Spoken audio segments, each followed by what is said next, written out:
The night was unnaturally still, as if the desert itself was holding its breath. The wind, which had howled all day through the canyons, had fallen silent, and the only sound that carried through the darkness was the crunch of boots on dry earth. He walked alone, a shadow carved against the moonlight. His silhouette sharp and unforgiving, his name was whispered in towns with both fear and awe. Kane Mercer, once a soldier, later a hired gun, and now something darker. Men said his heart had been carved hollow by betrayal, that the last flicker of mercy in him had been buried alongside the woman he once loved. What little humanity remained in him had been smothered under the weight of vengeance, and tonight, vengeance demanded blood. He moved through the trees until he reached a clearing where a small cabin stood. Smoke rose from its crooked chimney, faint and timid, as though even fire feared to burn too brightly here. His hand brushed the revolver at his side, fingers curling around the grip with the ease of habit. He knew she was inside. The woman, the one whose name was scribbled at the bottom of a letter that had led him here. To Kane, she was nothing more than a thread in the tangled web of lies spun by those who had destroyed his life. The letter had been clear. If he wanted to strike at the heart of his enemies, he had to silence her first. She carried knowledge too dangerous to leave breathing. He did not question it. Questions were for men with the luxury of doubt. He only followed the path carved by rage. Kane approached the cabin door. It creaked faintly, pushed open by the pressure of his gloved hand. Inside, the light of a single lantern glowed against the wooden walls. There she was, sitting at a rough-hewn table, her back to him, dark hair braided down her spine. She was younger than he expected, smaller too. Her shoulders narrow beneath a simple dress. It would be quick, he told himself. A single shot, no words, no hesitation. He had done this before too many times to count, but when the woman lifted her head, as if sensing him, something shifted. She did not scream. She did not leap to her feet or scramble for a weapon. Instead, she turned slowly, her eyes meeting his with an unnerving steadiness. Blue-gray, like storm clouds holding lightning. Kane's hand tightened on the revolver. "You came," she said softly. Not a question, not a cry of fear, just a statement. Quiet and resigned. He froze, not from pity, but from the strangeness of it. They always begged, always pleaded, bartered, cursed, or wept. He had braced himself for the sound of terror, for the weight of desperation. But this woman simply looked at him as though she had been expecting death to walk through her door all along. "You know why I'm here," he growled, his voice rough from dust and silence. "Yes," she replied. Her fingers remained folded on the table, not trembling, not clutching for anything. "To kill me." The simplicity of her words twisted inside him like a knife. She was not denying it, not arguing, not fighting for her life, just stating it, as if it was written in the stars and she had already accepted her fate. Kane's breath hitched, a sound he had not made in years. The revolver stayed raised, but his arm felt heavier now, the weight of it pressing down like iron chains. Her calmness unnerved him.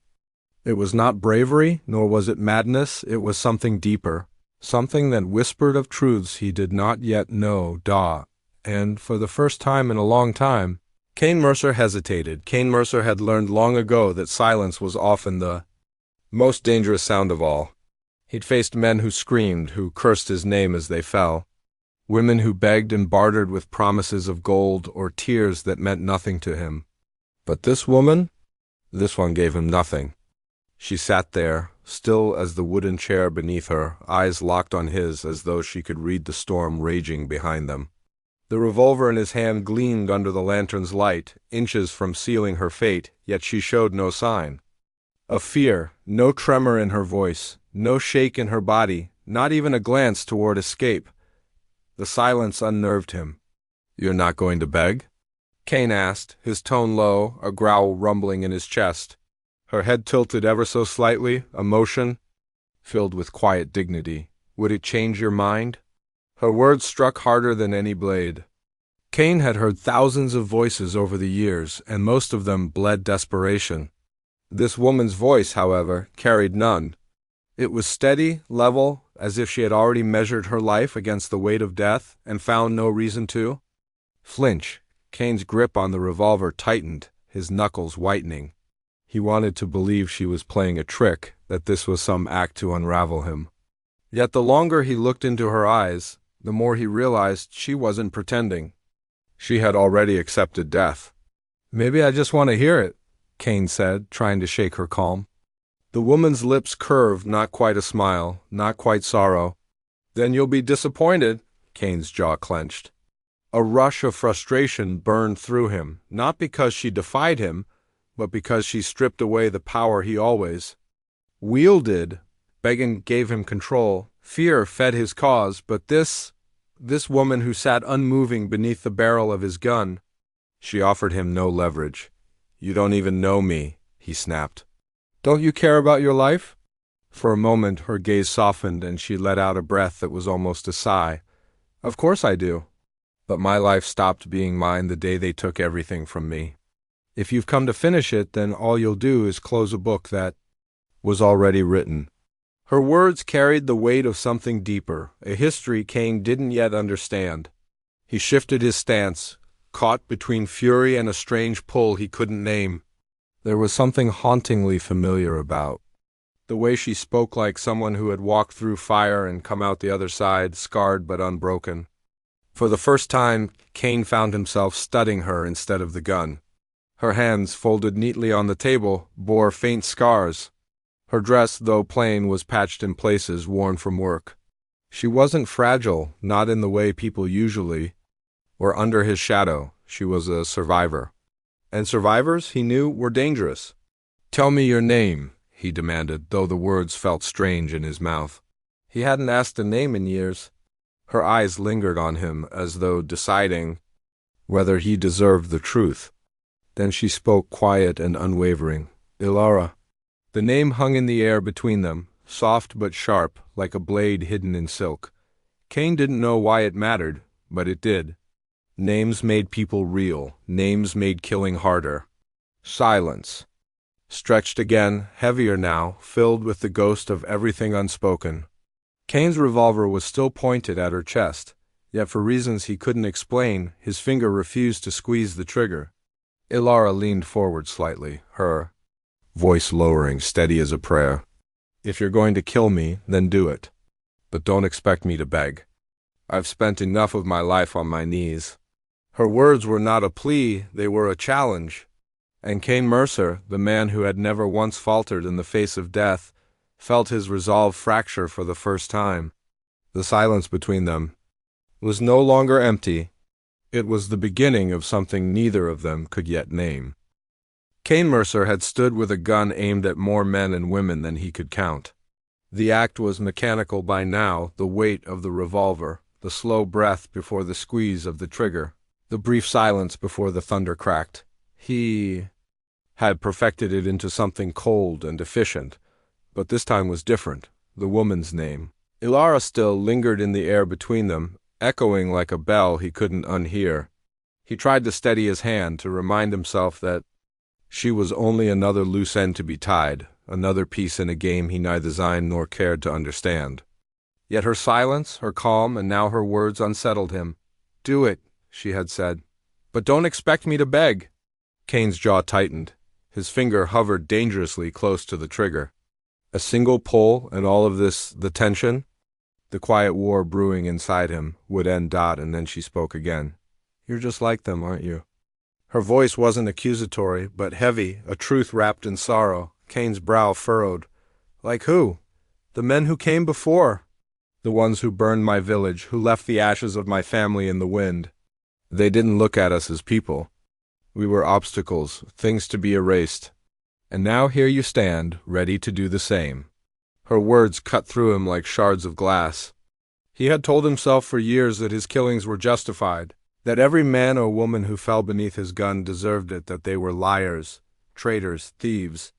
But the way she spoke, the way her eyes glimmered with that quiet defiance, she wasn't begging for life. She was holding up a mirror. "Don't put me in the same breath as them."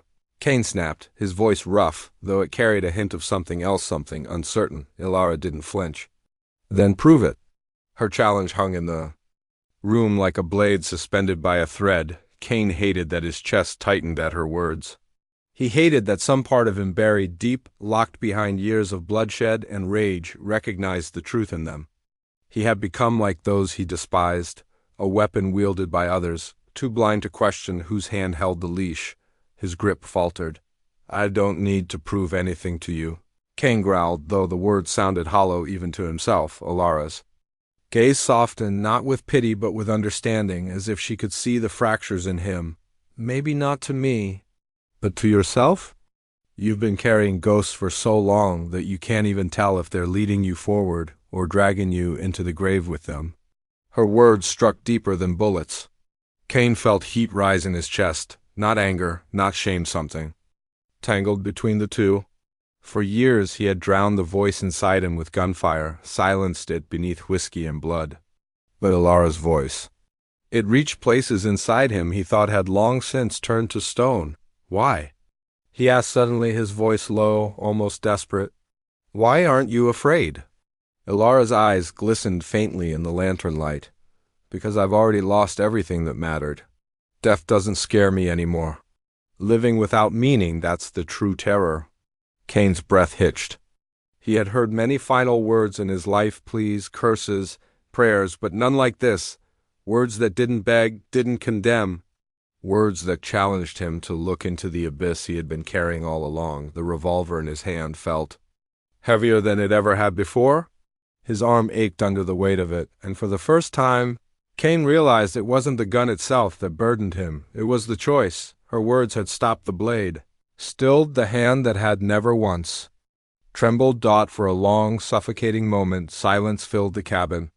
And then, with a slow exhale, Cain lowered the revolver. The decision wasn't mercy, it wasn't forgiveness.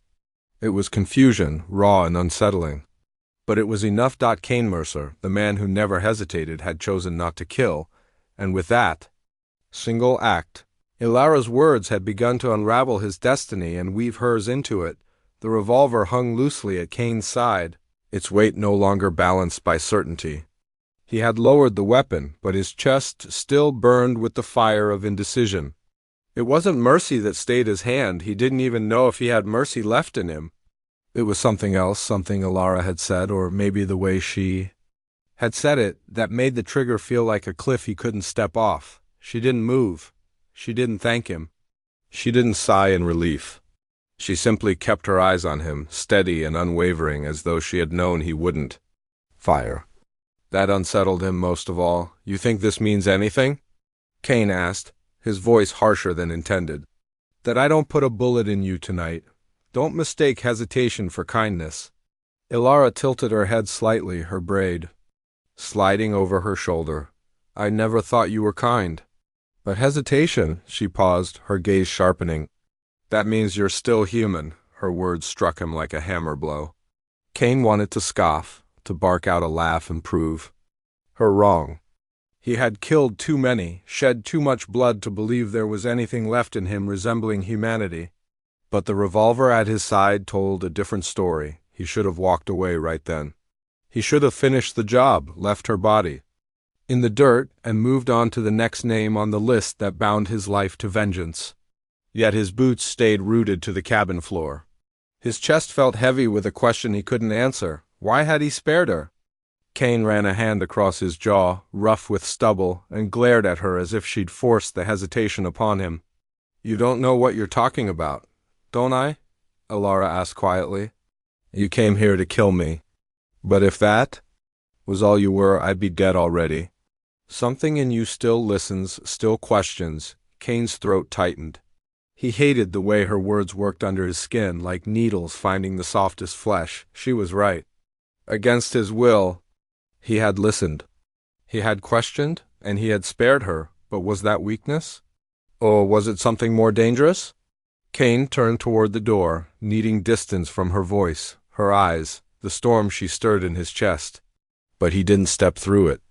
Instead, he stood there, staring at the night beyond, trying to swallow the unease clawing at him. "If I let you live," he said finally, his voice like gravel, "you'll tell me why they want you dead. Every word, every secret. You don't speak, I don't spare you a second time." It wasn't a promise of mercy. It was a bargain forged in distrust. Ilara considered him for a long moment. Her eyes, though weary, carried no defeat. Then you should know the truth is heavier than the bullet you nearly gave me. If you carry it, there's no turning back. Kane's lips pressed into a grim line. He had no illusions about turning back. His life had been scorched clean of that path years ago. But even as he thought it, he knew this moment was different. Her survival wasn't just a decision, it was a fracture in the foundation of who he was. A man who hesitated, a man who bargained instead of executed, was no longer the Kane Mercer.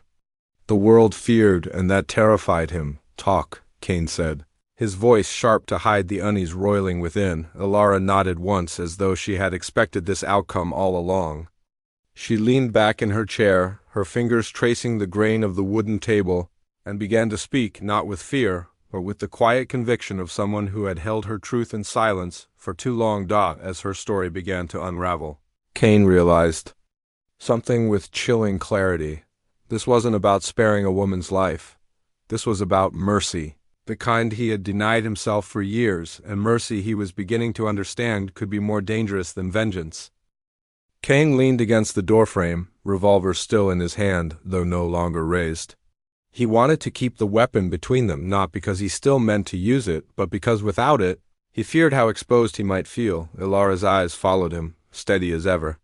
She didn't gloat about surviving, didn't question why he'd lowered his gun. Instead, she regarded him like a man standing at a crossroads, as if she already knew the choice he would make. "Start talking," Kane said, his tone clipped. His words meant to remind them both who still held the power. Ilara took a slow breath, her fingers resting against the edge of the table. "They sent you to kill me because I know the truth. The truth about the fire, about the betrayal, about the people you think you're hunting." The muscles in Kane's shoulders tensed. The fire. He had buried that word, tried to drown it in gunsmoke and whiskey.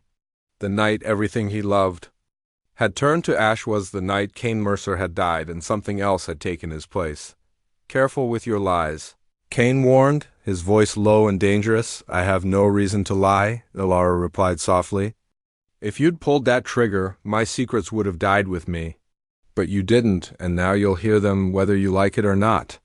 Kane pushed off the doorframe and stalked toward her, each step deliberate, the wooden floor groaning beneath his boots. He placed the revolver on the table between them, the metal catching the lantern light. It was a gesture that was both a threat and a dare. "You think your words are worth your life?" Kane asked. Ilara's gaze flicked to the revolver, then back to him. "They're worth more than mine. They might even be worth yours." For a moment, silence hung between them, thick and heavy. Kane's instincts screamed at him to end this charade, to finish what he had come for. But instincts could be drowned out by curiosity, and Ilara's words were hooks sinking deeper into him. "Talk," he demanded again, though the word felt less like a threat and more like a reluctant invitation. Ilara leaned forward, lowering her voice as though even the cabin walls might betray her. "The men who sent you, they are the same ones who burned your world down. You've been doing their bidding, Kane. Every name they've given you, every trail they've led you down, it's been their way of keeping you blind. And I was next on their list because I know how deep their lies run." Kane's jaw locked, his heart hammering in his chest. He wanted to dismiss her words as a desperate ploy, but the way she said his name, not his reputation, hit him differently. And deep down, a sliver of memory stirred, aligning with her claims in a way he couldn't ignore. "They killed my family," Kane muttered, his voice a low growl. Ilara nodded, her expression softening. "And now they've turned you into their weapon so you'd never see who the true enemy was." Kane felt a surge of heat in his chest, rage, confusion, and something dangerously close to despair. If what she said was true, then every death he had delivered in their name had been a chain, binding him tighter to the very devils who had destroyed him. "You're lying," he said, but the words lacked conviction. Ilara's eyes never wavered. "You wouldn't be standing here if you believed that?" Kane's hand twitched toward the revolver, not to raise it, but as if anchoring himself to its familiar weight. He didn't know whether to pull the trigger or to keep listening. Both felt equally dangerous. "You keep talking, you'd better." "Have proof?" he warned, her lips pressed into a thin line. "I do," but if you walk away tonight, you'll never see it. And they'll hunt us both until we're buried? The implication sank into Cain like a stone dropped into water. By sparing her, by allowing her to speak, he had already bound himself to her fate. It was no longer just about her survival. It was a bargain, one forged in fire, lies, and the faintest glimmer of truth, and Cain knew bargains like this never ended clean. The night stretched long after Ilara's words, but Cain never pulled the trigger again. Instead, he left the revolver on the table and sat across from her, the space between them heavy with mistrust. By sparing her, he had taken the first step onto a road he hadn't planned to walk. When dawn broke, they left the cabin together.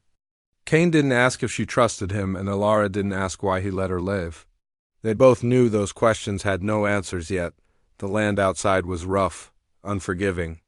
Dry earth cracked beneath their boots, brush clawed at their clothes, and the sun bore down like a watchful eye.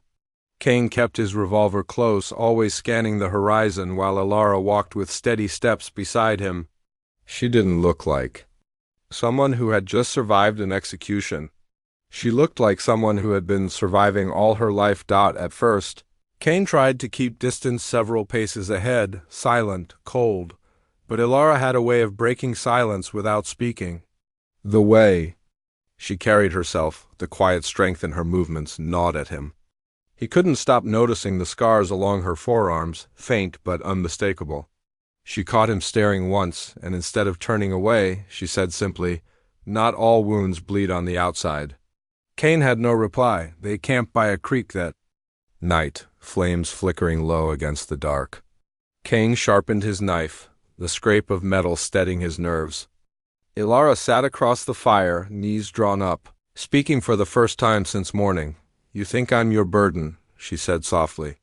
"But if you keep walking alone, you'll never see the truth they've buried you under. You need me as much as I need you," Cain bristled. "I don't need anyone." Ilara's gaze lingered on him, steady and sure. "That's what they're counting on." Her words echoed louder than the crackle of firewood. Cain hated how they burrowed into him. For years he had survived by keeping everyone at arm's length. Yet sitting across from her, he realized that by sparing her life, he had already led her closer than anyone else in a long time. And he didn't know if that would save him or destroy him. For now, they walked together, two shadows bound not by trust but by necessity. Each step carried them deeper into a path between life and death, where a single choice could tilt them toward either. Cain told himself he was still in control. But a part of him, the part he'd buried under blood and fire, whispered that his destiny was no longer his alone. The desert had a way of swallowing sound, but Cain's instincts were sharper than silence. By the third day of traveling with Ilara, he felt it, the prickle at the back of his neck, the weight of unseen eyes tracking them from the ridges above. He didn't tell her at first. He wanted to be sure. By the time dusk bled across the horizon, he was sure they weren't alone. Cain crouched by the edge of a dry wash, scanning the landscape while Ilara filled a canteen at a shallow pool of water. The earth bore signs only a practiced hunter would notice: hoof prints too fresh, cigarette ash scattered where no camp should have been, and the faint imprint of a boot heel half buried in dust. "They know," Cain muttered under his breath. Ilara glanced up. "Who knows? The ones who sent me?" His voice was flat, but inside, rage simmered. "They'll have figured it out by now that I didn't finish the job, and they won't leave loose ends." Ilara's face paled, though her eyes held steady. "So they'll come for me?" Cain shook his head. "No, they'll come for us." As if the words themselves had summoned them, a shot cracked across the canyon, the bullet striking a rock near Cain's shoulder. He grabbed Ilara by the arm and yanked her down into the wash. Dust exploded around them as a second shot rang out. "They've got rifles," Cain hissed. He peered over the edge, spotting figures moving across the ridge, 3, maybe 4, dressed in dust-stained coats, their silhouettes sharp against the setting sun. Hired men, no doubt. Mercenaries like he once was. Ilara pressed herself against the earth, her breath shallow. "What do we do?" Cain drew his revolver, eyes narrowing. "We move. Staying still just makes us targets." They darted through The wash, weaving between boulders as bullets chipped stone and sent echoes rolling through the canyon. Cain moved with lethal precision, firing back in short, sharp bursts to keep their hunters at bay. His movements were instinct, the old muscle. Memory of survival, yet this time was different. He wasn't just fighting for himself. Ilara stumbled once on the loose rock, but Cain caught her, hauling her to her feet without breaking stride. The contact was brief, but it anchored something inside him. He had never been responsible for anyone else's survival, not since the fire. Now, every bullet aimed at her felt like it was aimed at him. They reached a narrow break in the canyon wall, just wide enough to squeeze through. Cain pushed Ilara ahead. "Go!" She obeyed without question, slipping into the shadows as Cain held the opening, revolver barking in his hand. One of the hunters dropped with a cry, clutching his leg, but the others pressed forward, relentless. Cain fired again until the hammer clicked empty. He cursed under his breath, then ducked into the narrow passage, reloading on the move. The two of them emerged into a wide basin, twilight spreading across the land. They collapsed behind a cluster of rocks, both breathing hard. Cain checked. His revolver, hand steady despite the chaos. "They won't stop," Ilara said, her voice low but firm. "Not until we're both dead?" Cain met her gaze. There was no fear in her eyes, now only resolve. She understood the stakes as well as he did. "They'll regret chasing us," Cain muttered, but inside he knew the truth. These men weren't just chasing Ilara, they were chasing him, to the man who had betrayed their masters, the weapon who had slipped his leash. As the stars began to pierce the sky, Cain felt the shift. He was no longer the hunter. He was prey, caught in the same net as the woman he was meant to kill, and for the first time, Cain realized something he hadn't wanted to admit. If they were going to survive, they would have to fight together. The fire crackled low between them, casting long shadows against the canyon walls. After the ambush, Cain had chosen a hollow hidden deep in the rocks, a place where even the moonlight barely reached. It wasn't safety, but it was cover, and that would have to do. Cain sat with his back against the stone, revolver in his lap, eyes scanning the darkness beyond the fire's glow.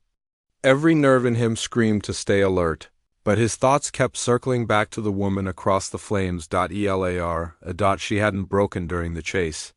She hadn't begged him to run faster or cursed his recklessness. She had kept pace, silent and strong, as though she had always known survival meant walking the edge of death. Now she sat with her arms wrapped around her knees, gaze fixed on the flames. The silence between them was heavy, filled with everything Cain refused to ask. But he knew it couldn't hold forever. "You said they burned my world," Cain muttered finally, his voice rough. "That they turned me into their weapon? If you're going to keep throwing words like that, you'd better start explaining." Ilara lifted her head. Her face glowed in the firelight, and Cain caught the flicker of hesitation in her eyes. Not fear hesitation, as if she carried a truth so heavy it might crush them both once spoken. "You remember the night," she said softly. "The fire that took your family. Everyone told you it was raiders, wild men who had nothing to do with you. That's the lie they fed you." Cain's jaw tightened. His fists curled around the revolver. "What are you saying?" Ilara's gaze didn't waver. "It wasn't raiders. It was them, the same men who've been using you all these years. They burned your home, killed your blood because your family refused to bow to their control. And when they found you alive, they saw an opportunity. They twisted your grief into a weapon. They made sure your rage served their ends."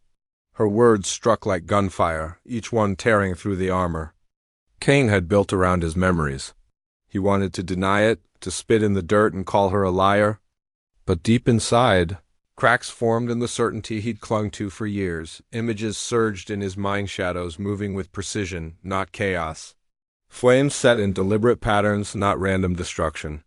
He had buried those details long ago, dismissed them as the haze of grief, but now they clawed back to life. Cain's breath came heavy, uneven. "You're telling me I've been killing for the same devils who took everything from me?" "Yes," Ilara whispered. "That's why they wanted me dead." I uncovered records, letters, orders with their seals. Proof that the fire was no accident. Proof that you've been their blade all along." Kane's chest burned as if the flames had reignited inside him. His hand trembled on the revolver, not from weakness, but from the weight of betrayal. Every bullet he had fired, every life he had taken, he had thought it was justice. Now it tasted like chains. "They made me into this," Kane said, voice raw, almost broken. "All these years, I was nothing but their hound." Ilara shifted closer, her voice firm but gentle. "No, you're more than that. Tonight proved it. You had the chance to kill me, but you didn't. You chose to listen instead. That's the proof you can still be more than what they made you." Kane met her eyes across the fire. For the first time in years, he didn't see a target, a loose end, or an obstacle. He saw someone who carried truth like a torch in the dark, truth that burned but also illuminated. The silence stretched, but it was different now. Not the silence of hesitation, but of revelation. Kane Mercer, the man who had once lived only for vengeance, now sat at the edge of something far more dangerous. The chance at redemption, and redemption he realized might demand more blood than vengeance ever had. The truth had settled between them like a brand, searing hot and impossible to ignore. Kane had spent the night pacing, unable to sleep, every step echoing with Ilara's words. By dawn, the choice weighed on him heavier than his revolver. Keep running, or finally turn and face the devils who had made him their blade. He didn't have long to decide. The first gunshot shattered the morning. Stillness. The bullet struck the stone inches from his head, showering him with grit. Kane dropped to the ground instinctively, pulling Ilara with him. "They found us," he hissed from the canyon rim. Shadows moved, 6 this time, not 3. Armed, prepared, relentless. They were no longer hunting just Ilara. Kane had betrayed them by sparing her, and betrayal demanded blood. Kane's heart hammered, but not from fear. Rage surged through him, white-hot and unyielding. For years, he had served these men, unknowingly carrying out their will. "No more," he turned to Ilara, who crouched beside him, eyes wide but steady. "Stay behind me. Whatever happens, you keep moving." She shook her head. "I won't leave you," Kane gritted his teeth. "This isn't a choice. If they get to you, all of this, the truth, the proof, it dies here. I won't let that happen." Her lips parted, as if to argue, but the fire in his eyes silenced her. She gave a small nod, pressing her back against the rock as Kane rose. Revolver in hand, the hunters descended fast, rifles raised. Kane moved like a man possessed, each shot from his revolver echoing with precision born of years on the edge of death. 2 fell before they could fire back, but the others pressed forward. Bullets tearing through the dust and stone, a sharp sting ripped across his shoulder as one found its mark. Kane staggered but didn't fall. The pain only fueled his fury. He fired again, dropping another man in the dust. "Kane!" Ilara cried out, ducking as a bullet grazed the rock beside her head. He glanced back, and for the briefest moment, he saw her not as the woman he was sent to kill, but as the reason he had chosen to live. Something inside him shifted, solidified. This wasn't about vengeance anymore. This was about protecting the only spark of truth and hope left in a world that had turned to ash. With a guttural roar, Kane charged from cover, drawing fire to himself. The hunters focused on him, and in that chaos, Ilara scrambled toward the narrow path leading deeper into the canyon. Bullets chased her, but Kane made sure they never reached her. He put himself in the line of every shot, his revolver barking until it clicked empty. One man rushed him with a knife, slashing across his side. Kane grunted, grabbed the man by the throat, and slammed him into the ground, ending him with the stolen blade. Blood soaked his shirt, hot and heavy, but he kept moving, kept fighting, until only silence remained. The last hunter fell, and Kane stood swaying, his breath ragged, body trembling with blood loss. The canyon was littered with the proof of his defiance, men who had once been his brothers in purpose, now corpses at his feet. Ilara ran to him, her hands catching his as he nearly collapsed. "Kane." He steadied himself against her, his face pale but his eyes burning with fierce clarity. "Now you see, I'm not their hound anymore." Her grip tightened, steadying him. "No, you're not. You chose."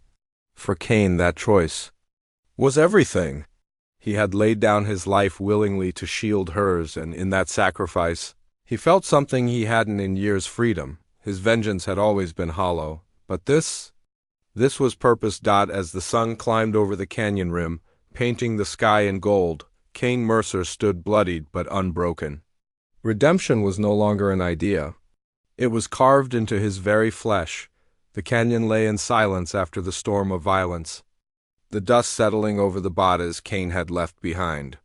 The air smelled of gunpowder and blood, yet for the first time in years, Kane felt something more than the weight of death pressing on his chest. He felt released. His body, however, told another story. Blood seeped through his shirt from the wound on his side, staining Alara's hands as she pressed them firmly against him. "You're bleeding too much," she whispered, fear threading through her voice. Though her hands stayed steady, Kane gave a low, humorless laugh. "I've bled worse." He winced as he shifted, but his gaze stayed on her. "The difference is, this time I've got a reason to hold on." Her eyes flickered up to his, meeting the truth he laid bare. For a man who had lived in shadows, Kane's words carried more weight than any oath. They moved slowly through the canyon, Kane leaning heavily on Alara as the sun climbed higher. Each step was agony, but he pushed forward. He refused to fall here, not when she had risked everything to open his eyes. Not when redemption had finally reached him. At last, they reached a hidden shack nestled against the rocks, an old way station long abandoned. Its roof half collapsed, but walls still intact. Kane knew it well. He had used it once as a staging ground during a mission for the very men he had just defied. How fitting, he thought, that it would now serve as their sanctuary. Inside, Ilara tended his wounds with what little she had: strips of cloth torn from her dress. Water boiled in a dented kettle, hands steady despite the tremor of exhaustion. Kane lay back on a cot, watching her work.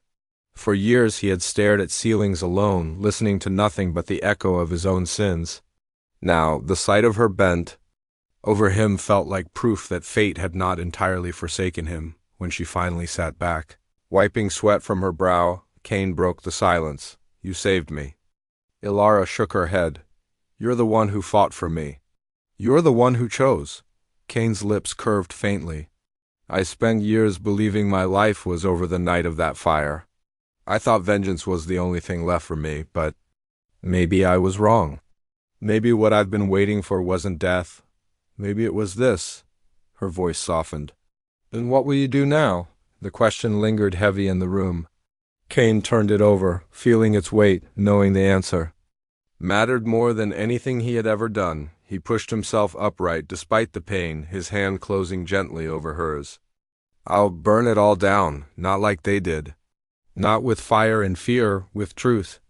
The world deserves to know what they are, what they've done, and if I fall doing it, at least I'll fall free." Ilara searched his eyes, and for the first time since their paths had crossed, she smiled. It was small, but it carried the strength of survival, of hope rekindled. "Then you won't fall alone," she said. "We'll bring the truth together." Outside, the wind swept through the canyon, carrying away the last echoes of gunfire. Kane felt the weight of his revolver at his side, heavy and familiar, but no longer a chain. For once it was not a weapon meant to serve others. It was a tool he chose to wield. As the sun dipped low again, casting gold across the land, Kane Mercer, once a hound of vengeance, once a man broken by grief, walked out of the canyon beside Alara. Alive, scarred, but reborn. His destiny was no longer written in blood spilled for masters unseen. It was written in the choice he had made, in the woman whose life he had spared, and in the truth they now carried together. And though enemies still waited in the shadows, Kane knew this much: he would not face them as their weapon, he would face them as a man finally free.